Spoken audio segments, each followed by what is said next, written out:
மேகம் நாவல் வெளியிட்டப்போ இதே மாதிரி ஒரு காமராஜர் அரங்கம் ஒரு மீட்டிங் நடக்கும்போது நானும் எங்க அப்பாவும் வந்து இங்க அந்த சைடில் உட்காந்துருந்தோம். அப்போ எங்க அப்பா வந்து சாருவோட தீவிரமான ஒரு வாசகர். அப்பா வந்து சொன்னாரு, சாரு உன் ஃப்ரெண்டு தானே சொல்ற, எனக்கு ஒரு தடவை வந்து பேசுறதுக்கு ஒரு வாய்ப்பு வாங்கி கொடு, நான் பேசணும், நான் நிறைய அவரை பத்தி பேசணும்னு நினைக்கிறேன் அப்படின்னு சொன்னாரு. பட் அப்பா இப்போ இல்லை. ஆனா அவர் சார்பா இந்த இடத்துல நான் நிக்கிறேன்னு நினைக்கும் போது இது வந்து ஒரு நெகிழ்ச்சியான ஒரு ஃபங்க்ஷனா நான் ஃபீல் பண்றேன். அதாவது இந்த ஃபங்க்ஷன் வந்து என்னை பொறுத்த வரைக்கும் இது வாசகர் வட்டம்ன்றத நினைக்கிறத விட இது என்னோட குடும்ப விழாவா நான் நினைக்கிறேன். இங்க நான் பேசும்போது இல்ல இங்க பேசின மற்ற நண்பர்கள்லாம் கூட யாருமே வந்து ஒரு மேடையில பேசணும்ன்ற ஒரு பதட்டமோ இதுவோ அதிகமா காணல. இறங்கி வந்தப்ப பயமா இருந்துச்சு, அதுவா இருந்து சொன்னாங்க. பட் நான் பேசின வரைக்கும் அவங்க எல்லாரையும் பார்த்ததுல யாருக்கும் ஒரு பதட்டம் இல்லை. ஏன்னா இது நம்மளோட குடும்பம், இது நம்ம குடும்ப விழா. இங்க வந்திருக்கிற நம்ம நண்பர்கள் எல்லாரும் பாத்தீங்கன்னா ஒருத்தருக்கும் ஒவ்வொரு தொழில், ஒவ்வொருவரும் ஒரு மாதிரி கருத்து இருக்கு, ஒவ்வொரு மதம், எப்படி எவ்வளவு வேறுபாடுகள் நமக்குள்ள எல்லாருக்கும் நிறைய வேறுபாடுகள். ஆனா இவ்வளவு வேறுபாடுகள் இருந்தாலும் இன்னைக்கு எல்லாருமே இந்த ஒரு இடத்துல வந்து ஒன்னா சந்திச்சிருக்கோம்னா அந்த சந்திப்புக்கு அதுக்கான மையப்புள்ளி யாரு நம்ம சாரு. இந்த சாருன்ற ஒருத்தர் அந்த அவரோட எழுத்து, சாருவோட எழுத்து தான் நம்ம எல்லாரும் ஒன்னா சேர்ந்துருக்குது. அதனால சாருக்கு ஒரு ஸ்பெஷல் தேங்க்ஸ். இந்த மாதிரி ஒரு இது மாதிரி எங்களை எல்லா வேறு ஒரு தளத்துல இங்க நாங்க யாருமே எங்களுக்கு தெரியாது. இன்னைக்கு ஆனா எல்லாரும் ஒரு நண்பர்களா இருக்குன்னா அதுக்கு சாரு ஒரு முக்கியமான காரணம். ஆங்கிலத்தில் எடுத்தீங்கன்னா ஒரு எழுத்தாளர் என்ன சொல்றாங்க அப்படின்னு பாத்தீங்கன்னா ரைட்டர் அப்படின்னு சொல்றாங்க. ஒரே வார்த்தை ரைட்டர். ரைட்டருக்கு வந்து அப்படியே தமிழாக்கம் பண்ணோம்னா எழுதுபவர் அப்படின்னு சொல்றாங்க, அவ்வளவுதான். ஆனா தமிழ்ல வந்து நம்ம என்ன ஒரு எழுத்தாளர்னு சொல்றோம், எழுத்தை ஆல்பம்னு சொல்றோம் தமிழ்ல. சாரு வந்து நிறைய தடவை சொல்லலாம் தமிழ்ல நம்ம எழுதுறதுனால இந்த மாதிரி சூழ்நிலை இப்படிலாம் இருக்கு. ஆனா தமிழ்ல மட்டும்தான் இந்த மாதிரி ஒரு ரைட்டர் என்ற ஒரு எழுதுபவன் யாரு 5ஆம் கிளாஸ் பையன் கூட எழுதுவான், அவனும் ரைட்டர் தான், எழுதுறவன் எல்லாரும் ரைட்டர். ஆனா தமிழ்ல அப்படி இல்லை, எழுத்தாளன் என்றாங்க. அந்த எழுத்தை ஆள்பவன் சாரு. எழுத்து என்பது சிலருக்கு தவம், எழுத்து என்பது சிலருக்கு ஒரு வேள்வி, எழுத்து என்பது சிலருக்கு ஒரு வேதனை. சில பேருக்கு பாத்தீங்கன்னா ஒரு ஆத்ம சோதனையா இருக்கும், சில பேருக்கு ஒரு ஆன்மீக ஒரு தேடலா இருக்கும் எழுத்துன்றது. சில பேருக்கு வந்து பணம் சம்பாதிக்கிற ஒரு முறையா இருக்கும், சிலருக்கு வந்து ஒரு புகழ் தேடுற ஒரு சாதனை எழுத்தா இருக்கும். ஆனா ரொம்ப சில பேருக்கு மட்டும்தான் எழுத்துன்றது வந்து தன்னுடைய வாழ்க்கையை புரிந்து கொள்ளும் முயற்சியா இருக்கும். சாருவோட எழுத்துக்களை படிச்சவங்க எல்லாருமே அதிகமா சொல்றது, எப்ப பார்த்தாலும் இவரை பத்தியே எழுதுறான், இவரை பத்தியே எழுதிட்டு இருக்கான், இவரை பத்தியே பேசுறான், தான் தான் தான் என்ற வருதே அப்படின்னும் போது. ஏன்னா இந்த இடத்துல சாருவை பொறுத்தவரையில் நான் சொன்ன மாதிரி எழுத்து பலருக்கு பலவிதமான விஷயங்களா இருக்கலாம். சாருக்கு வந்து எழுத்து என்பது தன் சுயத்தை தேடும் முயற்சி, தன் வாழ்க்கையை புரிந்து கொள்ளும் ஒரு முயற்சி.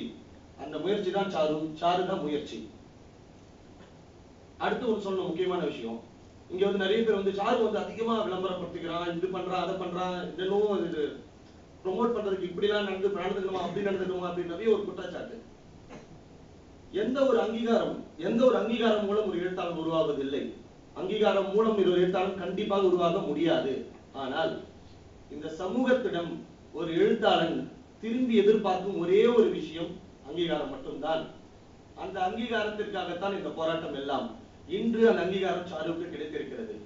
அந்த அங்கீகாரம் கிடைத்ததற்கு ஏதோ சாரு வாசகர் வட்டமும் ஒரு சின்ன காரணம் நினைக்கும் போது நாங்களாம் ரொம்ப சந்தோஷப்படுறோம். அதனால இன்று வந்து இந்த எக்ஸைல் நாவலை படிச்சுட்டு அதோட கருத்து கூட வந்து நீங்க ஒத்து போலாம், எதிர்க்கலாம், என்ன வேணா இருக்கலாம். ஆனா எங்களுடைய ஆசை சாரு வாசகர் வட்டமோ இல்ல எந்த ஒரு வாசகரான அவருடைய ஆசை என்னன்னா, எழுத்துக்களை படியுங்கள், அந்த எழுத்துக்களை பரிசீலியுங்கள், அந்த எழுத்துக்களை பற்றி விவாதியுங்கள், அதுக்கப்புறம் அந்த எழுத்துக்களோட பத்தி ஒரு முடிவு எடுங்க.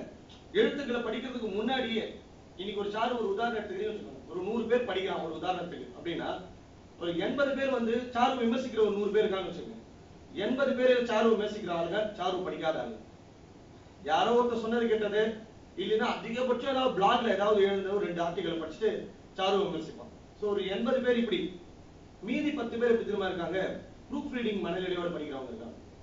இந்த ப்ரூஃப் ரீடிங் பத்தி பேசும்போது சொன்னார், நான் வந்து படிக்கும் போது எனக்கு வந்து இது இப்படி இருக்கா, இந்த ஃபாண்ட் மாத்தணுமா, இது பண்ணணுமா, இந்த ப்ரூஃப் ரீடிங் மனநிலையை படிக்கும் போது உங்களுக்கு அதுல வந்து அதிகமா ப்ரூஃப் ரீடிங் பண்ணும்போது ஃபர்ஸ்ட் பாக்குறதே மிஸ்டேக்ஸ் தான். இதுல என்ன தவறு இருக்குன்னு ப்ரூஃப் ரீடிங் மனநிலையோட 10 பேர் படிப்போம். இதுல என்ன தப்பு இருக்கு கண்டுபிடிச்சலாமா, இதை கண்டுபிடிச்சலாமா. அதே மாதிரி நம்ம விக்கிலீக்ஸ் பத்தி கூட சார் சொன்னார், அவர் கூட அப்படிதான். ஒரு ப்ரூஃப் ரீடிங் மனநிலையோட எதை படிச்சாலுமே அதுல என்ன ப்ரூஃப் ரீடிங் பண்ணலாம், இதுல என்ன மிஸ்டேக் இருக்கு அப்படின்னு பண்ணோம். இந்த மாதிரி ப்ரூஃப் ரீடிங் மனநிலையோட படிக்கிறாங்க. இதுக்குதான் வந்து பிளாட்டோ சொல்லியிருக்காரு ஒரு விஷயம் என்னன்னா, உன் உள்ளம் முழுக்க வெறுப்பு வைத்துக் கொண்டு ஒரு விஷயத்தை படித்தால் அந்த விஷயத்தை நீ கடைசி வரைக்கும் புரிஞ்சுக்கவே முடியாது அப்படின்னு சொல்லியிருக்காரு பிளாட்டோ. ஸோ நம்ம ஆளுங்க அந்த 80-90% இருக்கவங்க மனசு ஃபுல்லா வெறுப்பு சாரு மேல. ஏன் காரணம் என்ன காரணம் எல்லாம் கிடையாது. நான் சொன்னேன், இவன் சொன்னா, ஃப்ரெண்டு சொன்னா, ஏதோ ஒரு காரணத்துல வெறுப்பு வச்சுட்டு நீ அவரை படிச்சீங்கன்னா சாரு மேல பர்சனலா உங்களுக்கு என்ன வேணா கருத்து இருக்கு. ஆனா அவர் எழுத்தை அவர் மேல் இருக்கும் வெறுப்புடன் நீ படித்தால் அவரை கடைசி வரைக்கும் நீ புரிஞ்சுக்க முடியாது, அவர்கிட்ட நீ நெருங்க முடியாது. சோ இந்த மாதிரி ஒரு 10%. இன்னும் சில பேர் இருக்காங்க நல்லா படிக்கக்கூடிய இருக்காங்க. ஒரு சில பேர் எதிர்மறையான கருத்துக்களாக தான் சாருவே வந்து பார்த்துருப்பாங்க. எங்க வாசகர் வட்ட மீட்டிங் ஒரு தடவை ஒருத்தர் வந்தப்போ ஒரு நண்பர் சொன்னாரு, உங்களுக்கு எப்படி சாருவை தெரியும் அப்படின்னு கேட்டேன் நான். அதுக்கு அவர் சொன்னாரு, எங்க அப்பா வந்து எனக்கு சாரு படிக்கவே கூடாது சொன்னாரு, அது மூலமா நான் சாருவை தெரிஞ்சுக்கிட்டேன் அப்படின்னு சொன்னாரு அவரு. நாங்க என்ன அப்பா படிக்க கூடாதுன்னு சொல்லிட்டா, சரிங்க அப்ப எப்படி நீங்க தான் சரி சாரு அப்புறம் எப்படி படிச்சீங்க நீங்க?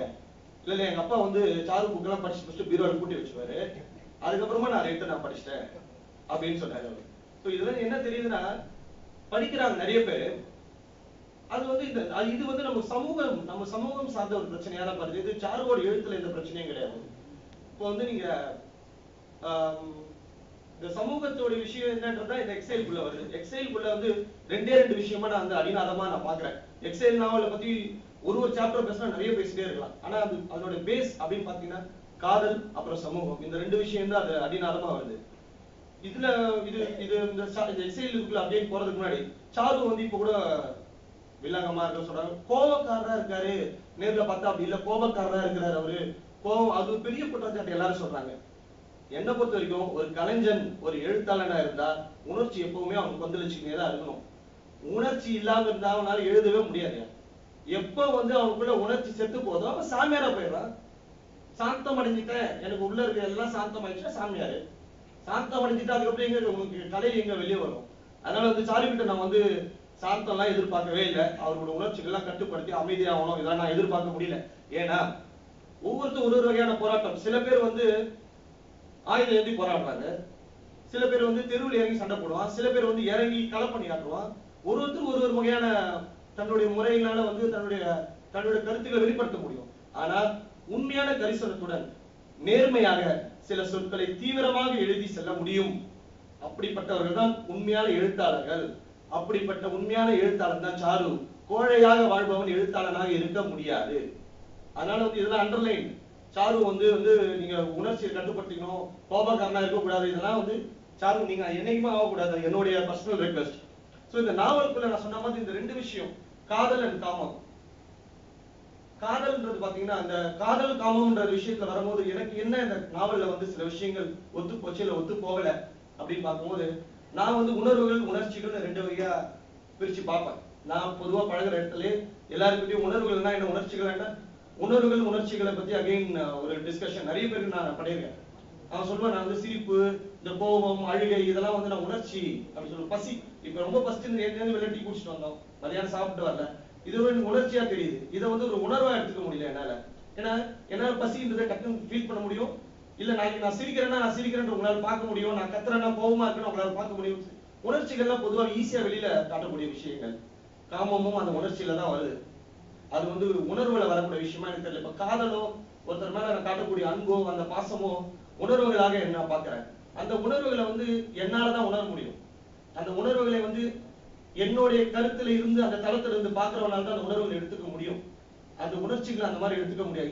இந்த நாவலை பொறுத்த வரைக்கும் இந்த உணர்வுகளுக்கும் உணர்ச்சிகள் நடுவில் பெரிய போராட்டம் நான் பாக்குறேன்.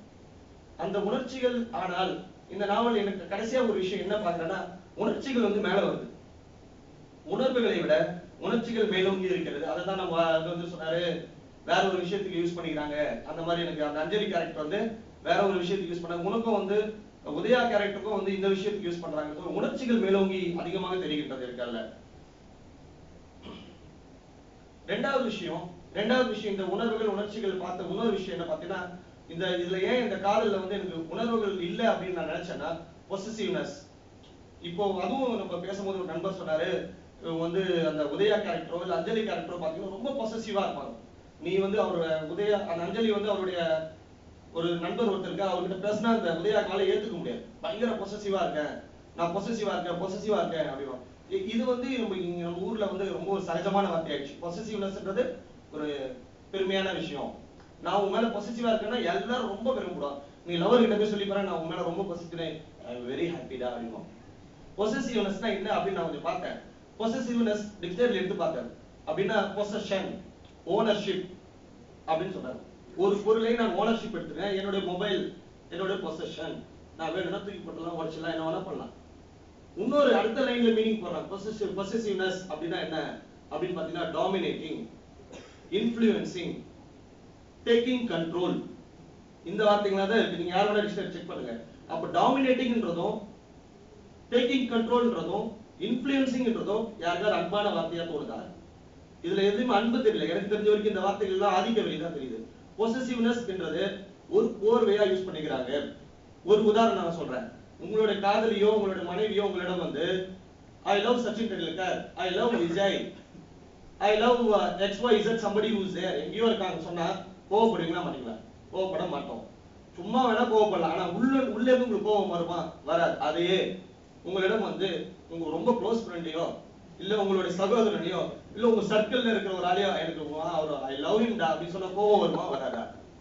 அப்போ அங்க வராத கோபம், பொய்யாக வந்த கோபம் இங்க நிஜமாக உள்ள இருந்தே வருதுன்னா பொசசிவ்னஸ் அப்படின்ற வார்த்தையை சொல்றீங்க.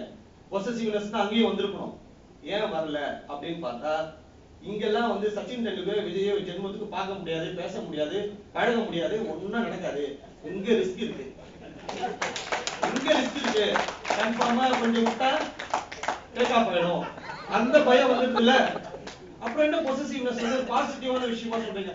சோ எனக்கு இந்த நாவல்ல அந்த காதல்ல பார்க்கும்போது உணர்வுகளை விட உணர்ச்சிகளும் இந்த பொசசிவ்னஸ்மான இதெல்லாம் ஒரு டாமினேட்டிங் ஃபேக்டரா ஒரு போலியான ஒரு விஷயமா தான் எனக்கு தெரியுது. ஆனால் சமூகம் என்ற இன்னொரு விஷயம் இந்த நாவல் அடுத்து இந்த சமூகம் அடித்தளமாக திரும்பி திரும்பி இந்த நாவல் வந்துட்டே இருக்கு. என்ன சமூகம் வந்திருக்கு அப்படின்னு பார்த்தா மறுபடியும் உதாரணங்கள் சார் வந்து ஒரு எழுத்துல போய் வெளிநாட்டுல எல்லாம் சொல்லுவாங்க, பிரான்ஸ் எழுதணும். ஏன்னா இந்த சமுதாயத்துக்காக பயந்தே நம்ம எல்லாமே இங்க செய்ய வேண்டியது. இந்த உறவுகள்லாம் வந்து இங்க கள்ளத்தொடர்பு 10 தடவை சொன்ன எனக்கு ஒரு மாதிரி இருக்கு. என்ன இது நக்கீரன் ஏதோ மேகசின் ஓபன் பண்ண மாதிரியே இருக்குது. கள்ளத்தொடர்பு இது கள்ளத்தொடர்பு, இது என்ன நல்ல தொடர்பு அதெல்லாம் எதுவுமே தெரியாதுங்க. காதல் வந்து நல்ல காதல் கள்ள காதல் அதெல்லாம் எனக்கு தெரியல. ஆனா அந்த மாதிரி ஒரு சமூகம் அந்த மாதிரி ஒரு சூழ்நிலை நம்ம இருக்கிறதுனால நமக்கு அப்படிதான் இருக்கும். வெளிநாட்டுல ஒருத்தர் வந்து ஹஸ்பண்ட் ஒய்ஃபா வாழ்வாங்களா, அவங்க வந்து இன்னைக்கு என்னைக்கு நம்மளுக்குள்ள கருத்து ஒத்து போலன்னு தெரியுதோ ரொம்ப டீசெண்டா அவங்க சடனா ஆபீஸ்ல இருந்து வருவாங்க. ஐ திங்க் நம்ம வந்து டைவர்ஸ் பண்ணிடலாம்னு நினைக்கிறேன்.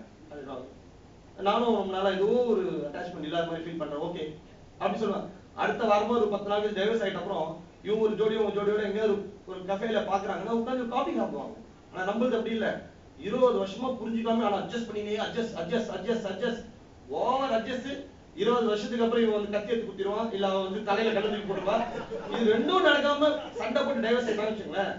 அதுக்கப்புறம் அவங்க வாழ்க்கையில வந்து ஜென்ம விரோதிகள், பார்த்துக்க முடியாது, பேசிக்க முடியாது. ஆனா அவங்க உறவுகள் அப்படி இல்ல. நமக்குள்ள இந்த உறவு தான் ஒத்துப்போல. உனக்கு எனக்கு பர்சனலா எவ்வளவு சந்தோஷமான தருணங்கள் இருந்துச்சு. அவங்க அடுத்த தடவை அவங்களை பார்க்கும்போது அந்த சந்தோஷமான தருணங்கள் தான் நினைப்பாங்க தவிர மோசமான தருணங்கள் நினைக்க மாட்டாங்க. அதுதான் சொல்றேன். அந்த ஒரு இதுவே சமூகம் தான் ஏற்படுத்தி கொடுக்கும். அந்த மாதிரி ஒரு சூழ்நிலை ஏற்படுத்தாதவரைக்கும் உதயாக்கள் அஞ்சலிகள் இப்படிதான் இருப்பாங்க. சமூகம் இன்னொரு விஷயம். சமூகம் எதுக்கு எடுத்தாலும் சமூகத்தை போயிருப்பாங்க. எனக்கு தெரிஞ்ச 2 க்ளோஸ் ஃப்ரெண்ட்ஸ் இருக்காங்களா, அவங்க வீட்டுல இல்லப்பா இது மேல பண்ண முடியாது அப்படி பண்ண. ஏன்னா ஏன் அப்படி இல்ல ஊரு இப்படி ஒரு மாதிரி தப்பா நினைக்கும், இல்ல யாராவது தப்பா நினைக்கும். யாரு அவன் யாரு காமி தெரியல. யாரோ ஒரு சமூகம், எங்கனாலும் ஒரு சமூகம் இருக்கு. கடைசி ஒரு சின்ன விஷயம் தான் சொல்றேன். அதாவது நம்ம வந்து சமூகம் மட்டும் எப்பவுமே நம்ம வந்து சந்தோஷமா தான் ஏத்துக்காது. நம்ம கஷ்டப்பட்டோம் ரொம்ப சந்தோஷமா சமூகம் ஏத்துக்கும். வெரி சிம்பிள் உதாரணம். ஒரு ஒரு ஒரு எனக்கு தெரிஞ்ச ஒரு நண்பர் வந்து ஒரு ரொம்ப உயிர் பேர ஒரு பொண்ணை நேசிக்கிறாரு. அவர் வந்து அந்த பொண்ணு கிட்ட சொல்றாரு, அந்த பொண்ணுக்கு அவர் ரொம்ப பிடிக்கும், நல்லா தெரியும், அவருக்கும் தெரியும், எல்லாருக்கும் தெரியும். ஆனா வேணாம் அப்படின்னு சொல்லுது. ஏன் வேணாம்னு சொல்லுதுன்னா அந்த சமூகம் அகைன் அந்த சமூகம் வந்துருது. அந்த இடத்துல அந்த சமூகம் வந்து தப்பா நினைச்சுக்கோ இதுவா இருக்கும் சொல்லிட்டு அவனை நிராகரிச்சுட்டு அவளும் கஷ்டப்படுவா, அவனும் ரொம்ப கஷ்டப்படுவான், 2 பேரும் கஷ்டப்படுவாங்க. ஆனா யாருக்காக 2 பேரும் கஷ்டப்படுறாங்க? சமூகம் ஹாப்பியா இருக்கும். ஆனால் அவங்க 2 பேரும் அப்ப சரி இவனை நான் விரும்புறேன் நீ சேர்ந்துடலாமே, ஏன் சேர மாட்டேன்? சமூகம் கடுப்பாயிடும், சமூகம் ஒத்துக்காது. சோ நாம சந்தோஷமா இருக்காததை ஏத்துக்காத ஒரு சமூகத்துல நம்ம வாழ்ந்துட்டு இருக்கும் போது உதயாக்களும் அஞ்சலிகளும் இருந்து கொண்டேதான் இருப்பார்கள். இந்த காதல்ல உணர்ச்சிகள் இருக்கு, பொசசிவ்னஸ் அதிகமா இருக்கு. இது எல்லாத்துக்கும் காரணம் இந்த காதல்ல இருக்கக்கூடிய இந்த அத்தனை விஷயங்களும் இந்த சமூகம் சார்ந்த பிரச்சனை தான். இந்த சமூகம் மாறாத வரையில் இந்த மாதிரி உதயாக்களும் அஞ்சலிகள் காதல் தொடர்ந்து கொண்டுதான் இருக்கும். நீங்களும் கள்ளக்காதல், இந்த காதல், நல்ல காதல், நல்ல காதல் பேசிக்கிட்டே தான் இருக்கணும். ஸோ வாய்ப்பளித்த உங்கள் அனைவருக்கும் நன்றி.